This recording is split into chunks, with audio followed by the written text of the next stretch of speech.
selamat datang di Ngopi Asik, Ngobrol Pintar Akuntansi.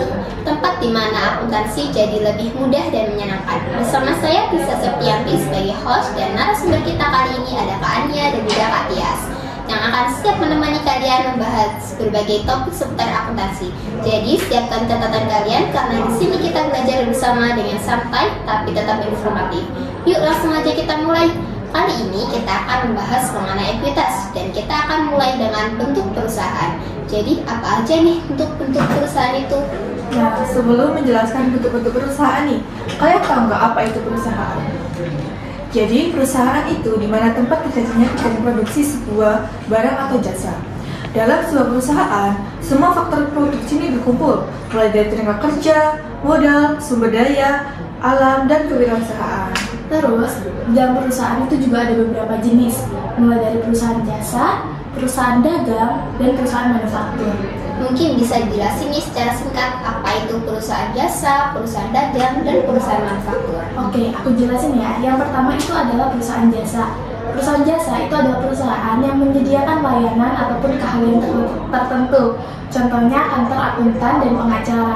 Terus yang kedua ada perusahaan dagang, yaitu perusahaan yang kegiatannya berfokus pada kegiatan jual beli dagang. Contohnya toko kelontong dan dealer. Terus yang ketiga ada perusahaan manufaktur. Perusahaan ini memproduksi barang mentah menjadi barang jadi ataupun barang setengah jadi. Terus siap untuk dijual. Contohnya itu seperti pabrik roti maupun toko sepatu. Nah itu dia tadi jenis-jenis perusahaan. Sekarang apa sih bentuk-bentuk perusahaan itu? Nah, untuk bentuk-bentuk perusahaan itu ada perseorangan, firma, CV, perseroan terbatas, dan koperasi. Boleh dijelasin secara singkat nggak tentang bentuk perusahaan yang udah disebutin tadi? Sangat boleh dong. Usaha perseorangan adalah badan usaha yang didirikan oleh satu orang sebagai pemilik sekaligus yang menjalankan usaha. Kemudian, sedangkan untuk firma itu adalah badan usaha yang didirikan dan dijalankan oleh dua orang atau lebih. Oke, jadi firma itu adalah badan usaha yang didirikan oleh dua orang atau lebih dan menjadi tanggung jawab bersama ya. Betul sekali. Sebelumnya tadi kan disebutin ada usaha perseorangan, firma, ya. CV itu seperti apa sih? Nah, untuk CV sendiri itu merupakan suatu persekutuan yang didirikan oleh beberapa orang yang mempercayakan kepada beberapa orang juga untuk menjalankan usahanya. Kalau boleh tahu, bukannya CV itu ada dua macam sekutu ya? Kalau nggak salah sih namanya sekutu komplementer dan komanditer. Betul sekali. Jadi di sekutu komplementer itu para sekutu yang bertanggung jawab secara menyeluruh karena ikut memasukkan modal dan juga aktif dalam mengelola perusahaan itu.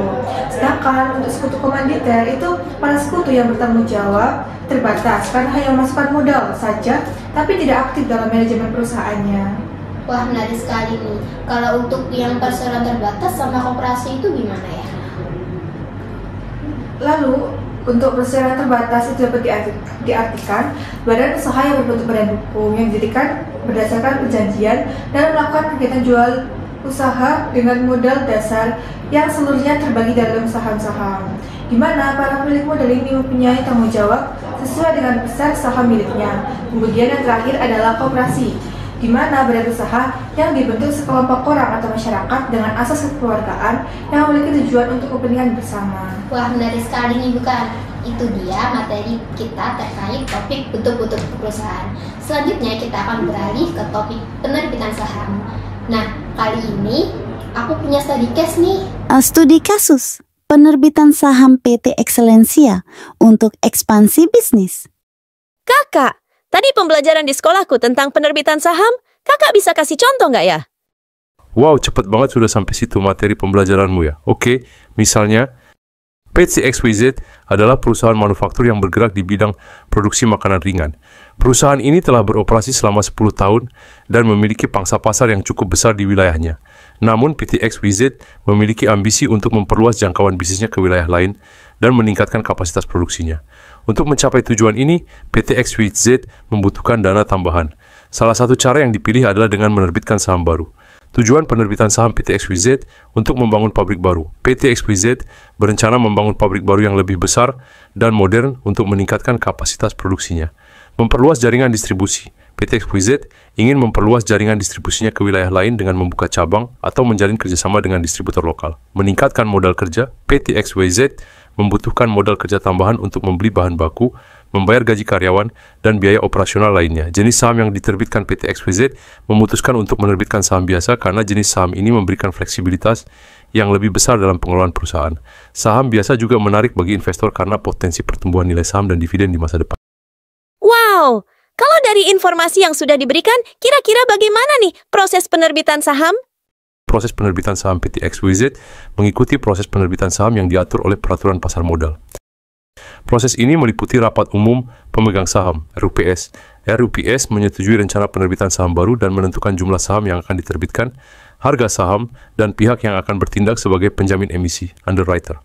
Penawaran awal, Initial Public Offering, IPO, PT XYZ menawarkan sahamnya kepada masyarakat melalui penawaran umum.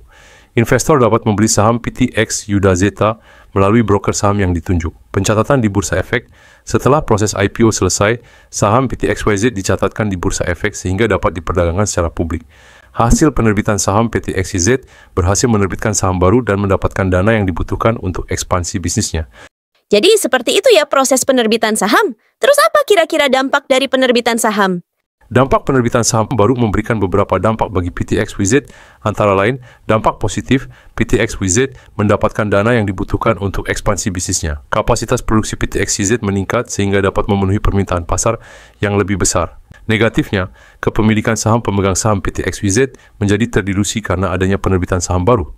PT XYZ memiliki kewajiban untuk membayar dividen kepada pemegang saham baru. Jadi paham kan? Menarik sekali bukan study case-nya kita. Nah, selanjutnya ada topik yang gak kalah menarik juga nih, yaitu distribusi dividen. Kira-kira apa sih distribusi dividen itu? Nah, distribusi dividen itu sebenarnya bukan cuma soal bagi-bagi keuntungan saja ke pemegang saham, bukan, tetapi juga bagian dari strategi keuangan perusahaan. Nah, mungkin kita bisa mulai dengan jenis-jenis dividen yang biasa digunakan. Oke, jadi secara umum ada beberapa jenis dividen yang bisa diberikan oleh perusahaan. Yang pertama itu adalah dividen tunai. Ini adalah dividen yang paling umum dan paling disukai oleh perusahaan. Kenapa? Karena perusahaan langsung mentransfer uang ke rekening pemegang saham sesuai dengan jumlah saham yang mereka miliki. Oke, jadi dividen tunai ini yang paling sering terjadi ya. Kemudian apakah ada jenis lain yang cukup sering digunakan? Benar, ada juga jenis dividen saham. Itu artinya perusahaan membagikan saham tambahan sebagai bentuk dividen. Ini sih biasanya dilakukan oleh perusahaan yang ingin mempertahankan kasnya untuk investasi atau ekspansi. Betul sekali. Selain itu juga ada dividen properti nih. Meskipun ini jarang terjadi nih, intinya perusahaan itu membagikan aset selain uang tunai atau saham, misalnya nih dalam bentuk barang atau aset lain yang dimiliki perusahaan tersebut. Menarik sekali. Pernah dengar juga bahwa ada juga yang disebut dividen scrip, bukan? Mungkin boleh dijelasin secara singkat. Oke, kalau untuk dividen scrip itu seperti perjanjian perusahaan untuk membayar dividen pada waktu dan dengan jumlah yang sesuai yang tertera pada surat hutang ataupun perjanjian hutang, karena biasanya ini dalam bentuk surat hutang. Oke, sekarang pertanyaannya beralih ke bagaimana sih perusahaan bisa menentukan apakah mereka bisa membagikan dividen ataukah tidak? Oke, ini pertanyaan yang bagus banget. Jadi, keputusan untuk membagikan dividen itu biasanya berdasarkan beberapa faktor. Yang pertama itu ada profitabilitas perusahaan. Jika perusahaan sedang untung besar dan punya kas yang cukup, kemungkinan besar dividen akan dibagikan. Nah, selain itu juga ada faktor kebijakan dividen perusahaan. Beberapa perusahaan itu punya kebijakan untuk membagikan dividen secara rutin. Sementara, yang lain itu ada yang lebih fleksibel dan hanya membagikan dividen kalau situasi keuangannya itu memungkinkan. Dan kita juga nggak boleh lupa sama faktor pertumbuhan. Kalau perusahaan masih dalam tahap ekspansi, mereka mungkin lebih memilih untuk menahan laba agar bisa diinvestasikan kembali dibandingkan membagikannya dalam bentuk dividen. Jadi selain internal perusahaan, kondisi eksternal juga mempengaruhi ya? Bener banget. Nah, buat para pendengar nih yang mungkin penasaran kapan sih pemegang saham ini tuh menerima dividen, apakah ada tanggal penting nih yang harus diperhatikan? Benar, ada 4 tanggal penting yang harus diperhatikan dalam mendistribusikan dividen. Yang pertama itu ada tanggal delegasi. Nah, tanggal delegasi ini merupakan saat perusahaan mengumumkan akan membagikan dividen. Lalu yang kedua, ada tanggal pencatatan. Ini ditentukan untuk siapa saja pemegang saham yang berhak menerima dividen. Betul sekali. Kemudian itu ada juga tanggal ex dividen. Ini tuh penting banget buat investor karena kalau seseorang beli saham setelah tanggal ini tuh mereka tuh nggak akan mendapatkan dividen. Dan yang terakhir itu ada tanggal pembayaran. Ini tuh ketika saat dividen benar-benar diberikan ke pemegang saham. Oke, mari kita simpulkan sedikit nih. Jadi, distribusi dividen adalah salah satu cara perusahaan memberikan keuntungan kepada para pemegang saham dengan berbagai bentuk seperti dividen tunai, saham, properti, dan juga scrip. Keputusan pembagian dividen bergantung pada profitabilitas, kebijakan perusahaan, pertumbuhan, serta kondisi ekonomi. Bagi investor harus bisa memahami tanggal-tanggal penting dalam distribusi dividen, sangatlah krusial dalam menentukan strategi investasinya. Nah teman-teman, tadi kita akan mempelajari apa itu saham sampai dengan saham preferennya. Selanjutnya, kita akan pelajari bagaimana penyajian dan juga analisis ekuitas. Nah, lalu ekuitas sendiri ini disajikan di mana sih? Di bagian laporan posisi keuangan dan laporan perubahan ekuitas. Penyajian analisis ekuitas. Lalu, ekuitas sendiri ini disajikan di mana pada laporan posisi keuangan dan laporan perubahan ekuitas? Oke, langsung saja ke contoh laporannya ya. Nah, ini menunjukkan bagian ekuitas yang komprehensif dari laporan posisi keuangan yang mencakup item ekuitas. William Company harus mengungkapkan hak terkait dan istimewa dari berbagai efek yang beredar seperti preferensi dividen dan likuidasi, hak partisipasi, dan yang lainnya. Berikut ini contoh laporan perubahan ekuitasnya. Ya, perusahaan juga diwajibkan untuk menyajikan laporan perubahan ekuitas, Statement of Changes in Equity. Laporan perubahan ekuitas meliputi hal-hal berikut. 1. Total laba rugi komprehensif untuk periode bersangkutan menunjukkan secara terpisah jumlah total yang dapat diatribusikan kepada pemilik entitas induk dan kepentingan non-pengendali. 2. Untuk setiap komponen ekuitas, pengaruh dari penerapan retrospektif atau penyajian kembali retrospektif. 3. Untuk setiap komponen ekuitas, rekonsiliasi antara jumlah tercatat pada awal dan akhir periode secara terpisah mengungkapkan perubahan yang diakibatkan dari keuntungan atau kerugian, setiap item dari penghasilan komprehensif lain, dan transaksi dengan pemilik dalam kapasitasnya sebagai pemilik menunjukkan kontribusi secara terpisah oleh dan distribusi kepada pemilik dan perubahan hak kepemilikan pada entitas anak yang tidak mengakibatkan hilangnya pengendalian. Selain itu, PARC diwajibkan untuk menyajikan dalam laporan perubahan ekuitas atau catatan atas laporan keuangan, jumlah dividen yang diakui sebagai distribusi kepada pemilik selama periode berjalan dan jumlah persaham yang terkait. Oke, lebih jelasnya lagi, langsung aja kita ke study case dan cara menghitungnya saja ya.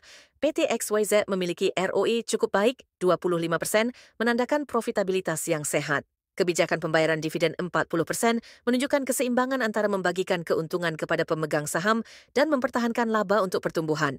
Nilai buku per saham 2.166,67 dapat menjadi patokan bagi investor dalam menilai kewajaran harga saham PT XYZ di pasar. Jadi paham kan? Tak terasa kita sudah berada di acara ujung podcast. Itu dia pembahasan kita hari ini di Ngobrol Pintar Akuntansi episode ekuitas. Semoga bisa bermanfaat dan menambah wawasan kita di dunia akuntansi. Jangan lupa follow agar tidak ketinggalan episode terbaru.